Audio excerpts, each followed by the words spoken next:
कल्पना कीजिए एक बहुत ही व्यवस्थित लाइब्रेरी की। मतलब एक ऐसी जगह जहां हर किताब का आकार बिल्कुल एक जैसा होना चाहिए। हाथ जहां हर शेल्फ का माप पहले से तय है। बिल्कुल।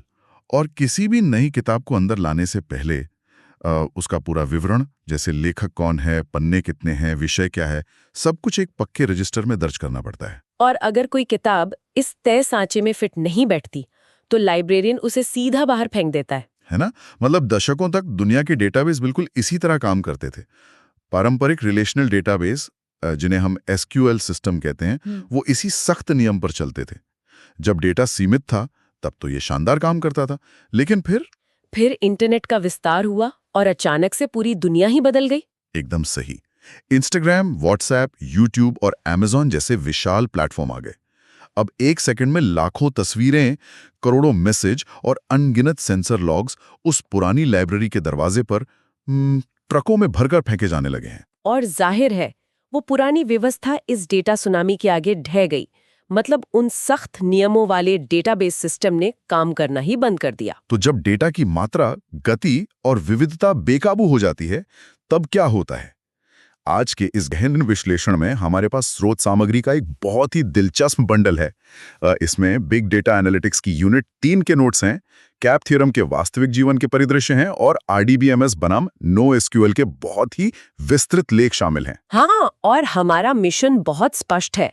हमें इन भारी भरकम तकनीकी अवधारणाओं को ऐसे डिकोड करना है जैसे हम किसी नौसिखिए को समझा रहे हों। और साथ ही ऐसे रिवीजन करना है जैसे कोई परीक्षा का टॉपर करता है, ताकि जो लोग इन विषयों का अध्ययन कर रहे हैं उनके लिए ये एकदम क्रिस्टल क्लियर हो जाए। कोई भी जो इंटरनेट के पीछे का जादू समझना चाहता है, उसके लिए आज की चर्चा बहुत काम की होने वाली है। तो शुरुआत नो एसक्यूएल शब्द से करते हैं। देखिए, इसका मतलब केवल एसक्यूएल का विरोध करना नहीं है। इसका असली अर्थ है नॉट ओनली एसक्यूएल। अच्छा, नॉट ओनली एसक्यूएल। हाँ, ये एक ऐसा वैचारिक बदलाव है जो ये तय करता है कि जब डेटा असंरचित होता है, मतलब अनस्ट्रक्चर्ड या सेमी स्ट्रक्चर्ड होता है, तो उसे कैसे प्रोसेस किया जाए। मतलब अगर हम पारंपरिक एसक्यूएल की बात करें तो वो तो एक सख्त एक्सेल शीट की तरह है ना, जहां स्कीमा ऑन राइट का नियम चलता है। बिल्कुल। स्कीमा ऑन राइट का सीधा सा मतलब है कि डेटाबेस में जानकारी डालने से पहले ही आपको तय करना होगा कि नाम के लिए कितनी जगह चाहिए, उम्र के लिए कितनी, और हर कॉलम का डेटा टाइप क्या होगा। यहीं पर एक सवाल उठता है। मान लीजिए उस सख्त एक्सेल शीट में पहले से 5 कॉलम तय हैं। नाम, उम्र, पता, फोन नंबर और ईमेल। हाँ। तो वो सिस्टम छठा कॉलम तो आसानी से स्वीकार नहीं करेगा। लेकिन असली दुनिया का डेटा तो बहुत अप्रत्याशित होता है ना। मतलब मान लीजिए कोई स्मार्ट वॉच डेटा भेज रही है और एक नए अपडेट के बाद उसने अचानक से स्लीप ट्रैकिंग या ब्लड ऑक्सीजन का नया डेटा भेजना शुरू कर दिया, या फिर किसी सोशल मीडिया फीड में किसी उपयोगकर्ता ने अपनी लोकेशन डाल दी और किसी ने नहीं डाली। हाँ। तो पारंपरिक सिस्टम तो इस नए डेटा को देखकर तुरंत एरर दे देगा। वो बोलेगा कि भाई ये कॉलम तो मेरे पास है ही नहीं। और यही वो बिंदु है जहां नो एसक्यूएल अपनी ताकत दिखाता है। ये एक स्कीमालेस मॉडल पर काम करता है। स्कीमालेस। हाँ, अब देखिए, स्कीमालेस का मतलब ये बिल्कुल नहीं है कि डेटाबेस में कोई नियम ही नहीं है या सब कुछ एकदम अराजक है। इसका केवल ये अर्थ है कि डेटाबेस अपनी तरफ से कोई सख्त संरचना नहीं थोपता। अच्छा, मतलब वो फ्लेक्सिबल है। बहुत ज्यादा। ये आमतौर पर जेसन फाइल्स या इसी तरह के अन्य डॉक्यूमेंट फॉर्मेट्स का उपयोग करता है। एक ही डेटाबेस कलेक्शन के भीतर एक रिकॉर्ड में हॉबी का फील्ड हो सकता है और ठीक उसके अगले रिकॉर्ड में शायद ग्रेजुएशन ईयर का फील्ड हो सकता है। बिल्कुल। और जिस रिकॉर्ड में हॉबी नहीं है वहां कोई खाली जगह या नल वैल्यू बर्बाद नहीं होती। डॉक्यूमेंट का आकार और फील्ड अलग-अलग हैं, तो सिस्टम किसी विशिष्ट जानकारी को खोजता कैसे है? ये तो बिना इंडेक्स की किताब में कोई पन्ना खोजने जैसा हो गया। ये एक बहुत ही जायज चिंता है। देखिए, नो एसक्यूएल डेटाबेस में संरचना होती है, लेकिन वो डेटाबेस के स्तर पर लागू नहीं होती। वो एप्लीकेशन के स्तर पर लागू होती है। अच्छा। इसे स्कीमा ऑन रीड कहा जाता है। जब कोई प्रोग्रामर कोड लिखता है ना, तो वो तय करता है कि डेटा को कैसे पढ़ना और समझना है। डेटाबेस सिर्फ एक अत्यधिक लचीला कंटेनर है जो डेटा को सुरक्षित और तेजी से स्टोर करने पर ध्यान देता है। परीक्षा के नजरिए से देखा जाए तो स्रोत सामग्री ये स्पष्ट करती है कि ये 2 या 4 अंकों के लिए एक बहुत ही महत्वपूर्ण प्रश्न है। जो लोग परीक्षा की तैयारी कर रहे हैं उन्हें 2 कीवर्ड्स हमेशा याद रखने चाहिए, लचीलापन और असंरचित डेटा। यही NoSQL का मूल उद्देश्य है। इस लचीलेपन के साथ एक और बहुत बड़ी चुनौती आती है। क्या? इस विशाल डेटा को संभालना या स्केल करना। पारंपरिक RDBMS सिस्टम वर्टिकल स्केलिंग पर निर्भर करते हैं। हाँ, वर्टिकल स्केलिंग मतलब मशीन की ताकत बढ़ाना। जैसे जैसे डेटा बढ़ता है, उसी सर्वर में अधिक रैम, बेहतर प्रोसेसर या बड़ी हार्ड ड्राइव जोड़ दी जाती है। हाँ, इसे एक एनालॉजी से समझते हैं। वर्टिकल स्केलिंग का मतलब है कि एक ही व्यक्ति को सारा काम सौंपा गया है।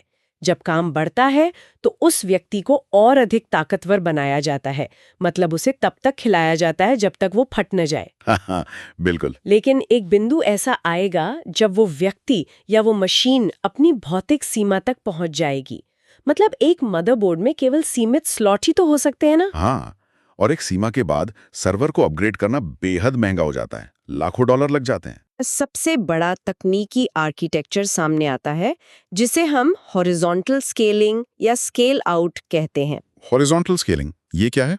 NoSQL महंगे और विशाल सर्वर खरीदने के बजाय सस्ते कमोडिटी सर्वर्स के क्लस्टर का उपयोग करता है। कमोडिटी सर्वर्स मतलब रोजमर्रा इस्तेमाल होने वाले, आसानी से बाजार में मिलने वाले आम कंप्यूटर्स। बिल्कुल, कोई सुपर कंप्यूटर नहीं। जब डेटा बढ़ता है तो बस क्लस्टर में एक नया सस्ता सर्वर जोड़ दिया जाता है। मतलब बहुत सारे दोस्तों के बीच काम को बांटना। एकदम सही। लेकिन अब आप सोचेंगे कि अगर किसी एक बड़े काम को 100 आम कंप्यूटर्स के बीच बांट दिया जाए तो उनके बीच समन्वय करना एक बुरा सपना नहीं बन जाएगा? हाँ, मतलब एक सुपर कंप्यूटर को तो पता होता है कि उसका डेटा कहाँ है।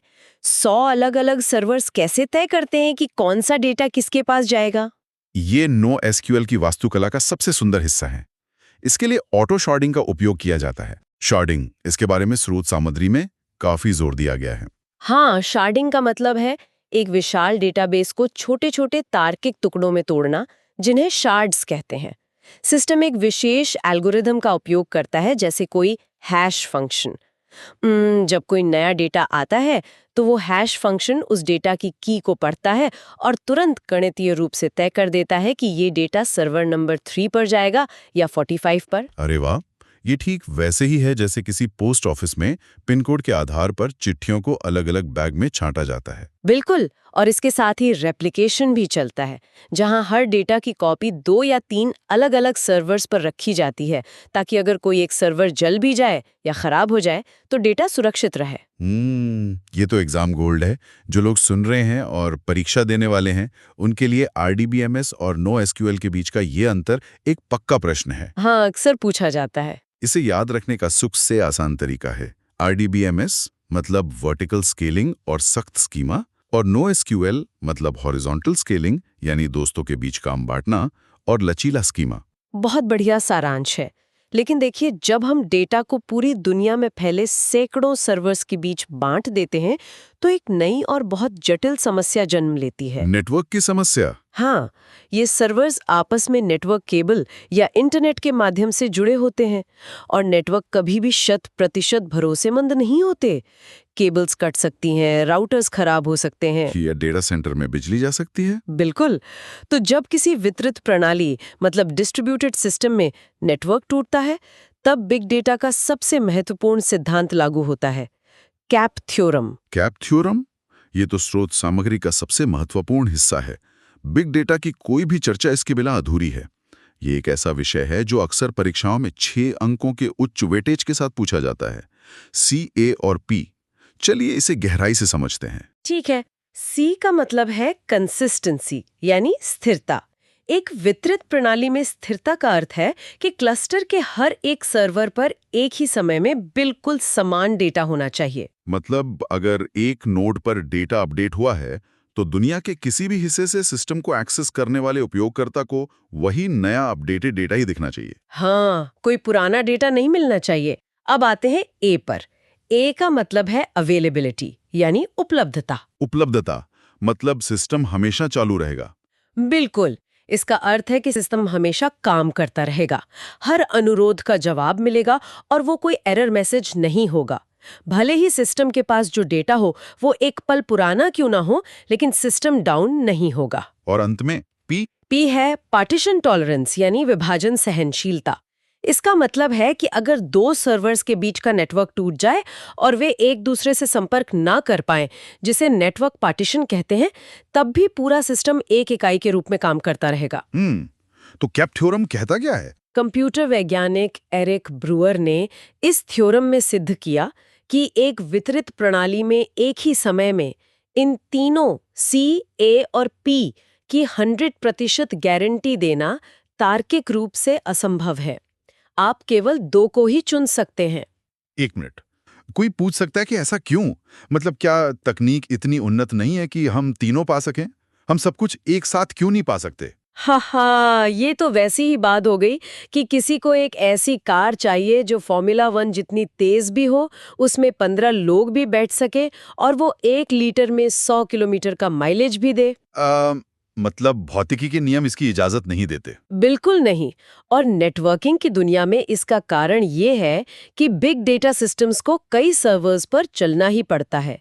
जब कई सर्वर्स होंगे तो उनके बीच संचार कभी ना कभी टूटेगा ही। मतलब नेटवर्क फेलियर होना तय है। हाँ, इसलिए पी यानी पार्टीशन टॉलरेंस कोई विकल्प नहीं है, वो अनिवार्य है, उसे चुनना ही पड़ता है।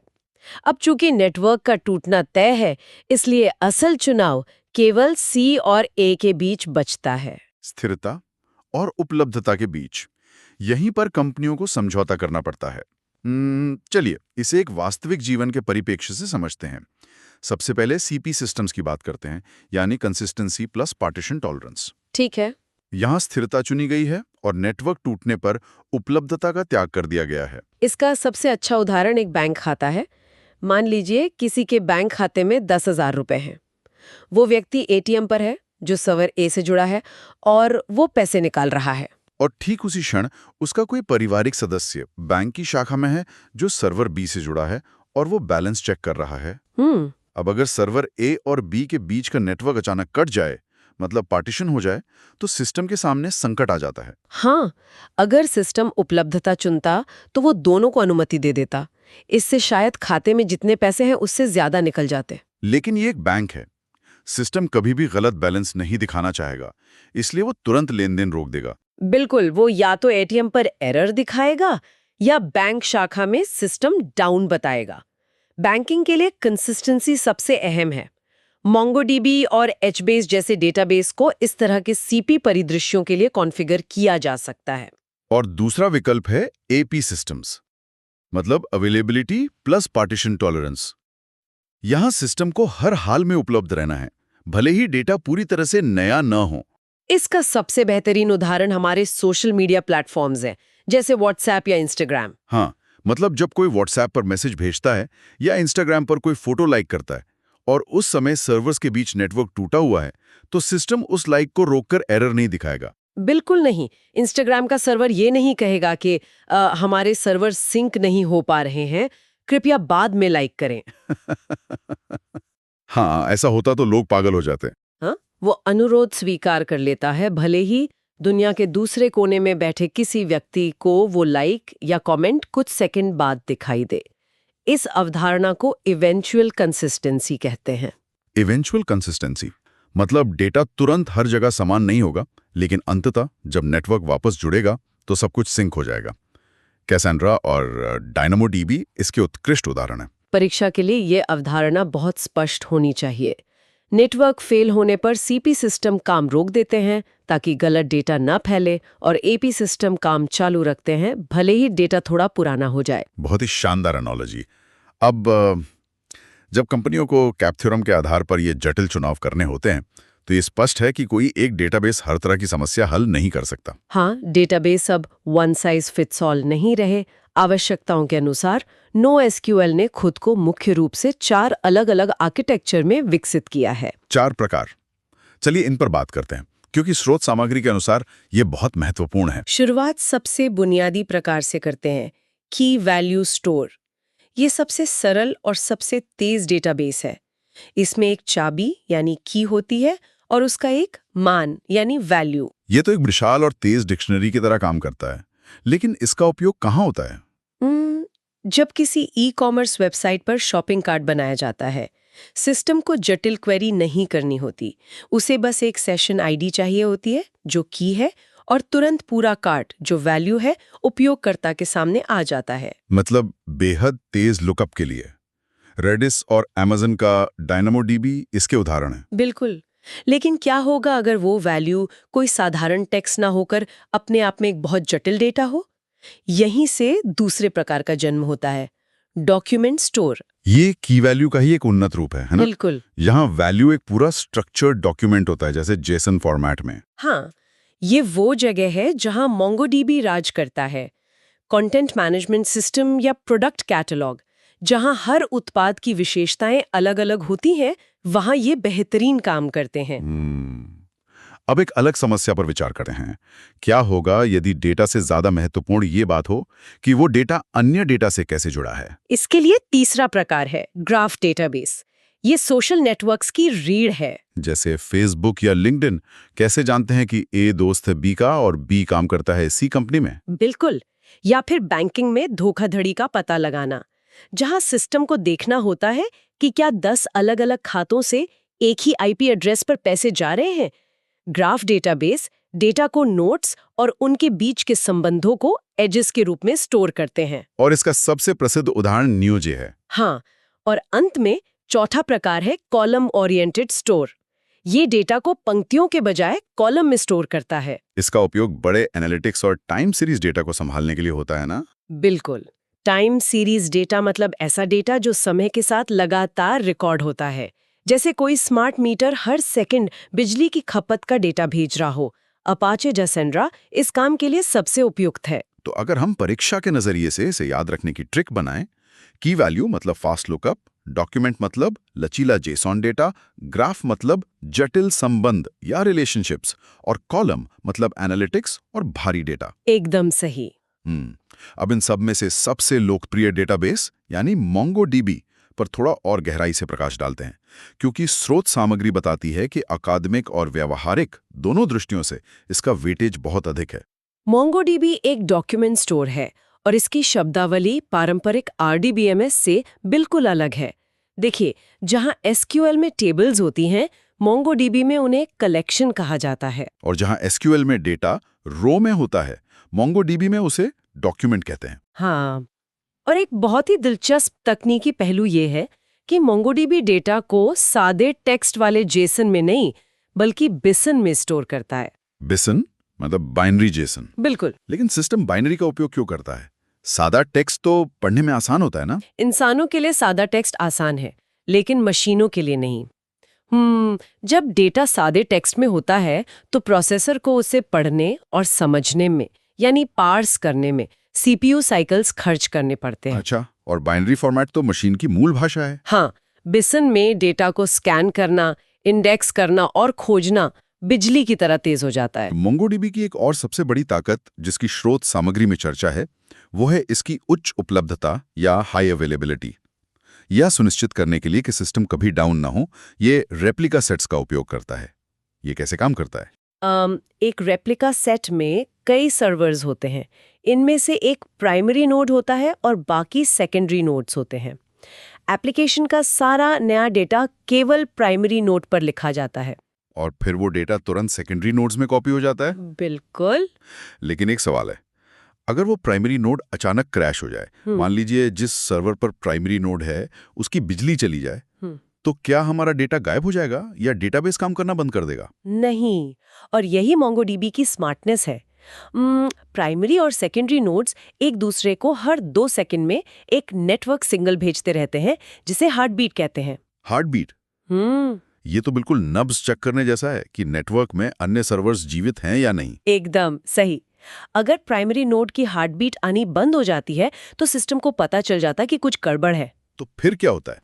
बचे हुए सेकेंडरी नोड्स तुरंत आपस में संवाद करते हैं और एक चुनाव प्रक्रिया शुरू करते हैं। कुछ ही मिलीसेकंड्स के भीतर किसी एक सेकेंडरी नोड को नया प्राइमरी घोषित कर दिया जाता है। अरे वाह! इस पूरी प्रक्रिया को ऑटोमेटिक फेलओवर कहते हैं, और ये इतनी तेजी से होता है कि उपयोगकर्ताओं को पता भी नहीं चलता कि कोई सर्वर क्रैश हुआ था। ये सिस्टम की आत्मनिर्भरता का एक बेहतरीन उदाहरण है। अगर कोई परीक्षा में इसका उत्तर लिख रहा है तो छात्रों के डेटा का वास्तविक उदाहरण देना बहुत मददगार होता है। एक ही कलेक्शन में एक छात्र का डॉक्यूमेंट हो सकता है जिसमें नाम और हॉबी लिखा हो, और उसी कलेक्शन के दूसरे डॉक्यूमेंट में नाम और ग्रेजुएशन ईयर लिखा हो। हाँ, और MongoDB इसे बिना किसी एरर के खुशी-खुशी स्टोर कर लेगा। तो इस पूरी चर्चा के दौरान हमने कई भारी भरकम तकनीकी अवधारणाओं को पार किया है, एसक्यूएल की सीमाओं से शुरू होकर नो एसक्यूएल के स्कीमालेस मॉडल तक। और हॉरिजॉन्टल स्केलिंग के पीछे की यांत्रिकी, कैप थ्योरम के तार्किक गणित और MongoDB की वास्तुकला को भी समझा। बिल्कुल। तो चलिए फाइनल रिवीजन मोड में चलते हैं। स्मृति को पक्का करने का सबसे अच्छा तरीका है विचारों को दोहराना। ठीक है, मैं वन लाइनर्स में बताती हूँ। नो एसक्यूएल मतलब लचीला और क्षैतिज स्केलिंग। स्कीमालेस, कोई पूर्व निर्धारित संरचना नहीं। कैप थ्योरम, C, A और P में से केवल 2 संभव हैं और नेटवर्क फेलियर की वजह से P अनिवार्य है। हॉरिजॉन्टल स्केलिंग, कमोडिटी सर्वर जोड़कर काम को बांटना। और MongoDB, बिसन, रेप्लिका सेट्स, शार्डिंग और ऑटोमेटिक फेलओवर। बहुत ही शानदार। इन सभी कीवर्ड्स को समझने के बाद इस गहन विश्लेषण के अंत में एक बहुत ही रोचक और उत्तेजक सवाल खड़ा होता है। वो क्या? अब तक हमने कैप थ्योरम पर ध्यान केंद्रित किया, जो हमें बताता है कि जब नेटवर्क टूटता है, मतलब पार्टीशन होता है, तब क्या करना है। लेकिन क्या होता है जब नेटवर्क बिल्कुल सही चल रहा हो, जब कोई खराबी ना हो? इसके लिए कंप्यूटर विज्ञान में एक थ्योरम है जिसे पैसिल्क थ्योरम या PACELC थ्योरम कहा जाता है। पैसिल्क थ्योरम? हाँ, इसमें जो E है वो एल्स के लिए है, यानी अन्यथा। ये सिद्धांत कहता है कि जब नेटवर्क सामान्य रूप से काम कर रहा हो, तब भी सिस्टम को लेटेंसी यानी प्रतिक्रिया में लगने वाला समय और कंसिस्टेंसी यानी डेटा की सटीकता, इन दोनों के बीच एक ट्रेड ऑफ या व्यापार बंद करना ही पड़ता है।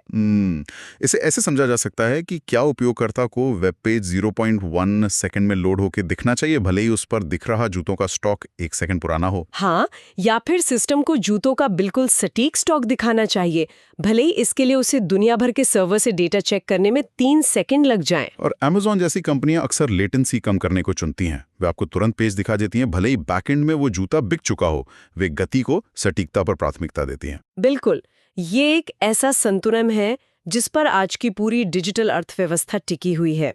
जो डेटा कभी एक सख्त व्यवस्थित लाइब्रेरी में बंद था, वो अब एक बहते हुए विशाल महासागर में बदल चुका है। और नो एसक्यूएल वो लचीला, लगातार रूप बदलने वाला जहाज है जिसे इस महासागर की तूफानी लहरों के साथ बहने और कभी न डूबने के लिए ही बनाया गया है। ये थ्योरम्स और स्केलिंग का खेल एक ऐसा विषय है जिस पर जो लोग हमें सुन रहे हैं, उन्हें निश्चित रूप से खुद गहराई से सोचना चाहिए। आज की चर्चा यहीं समाप्त होती है।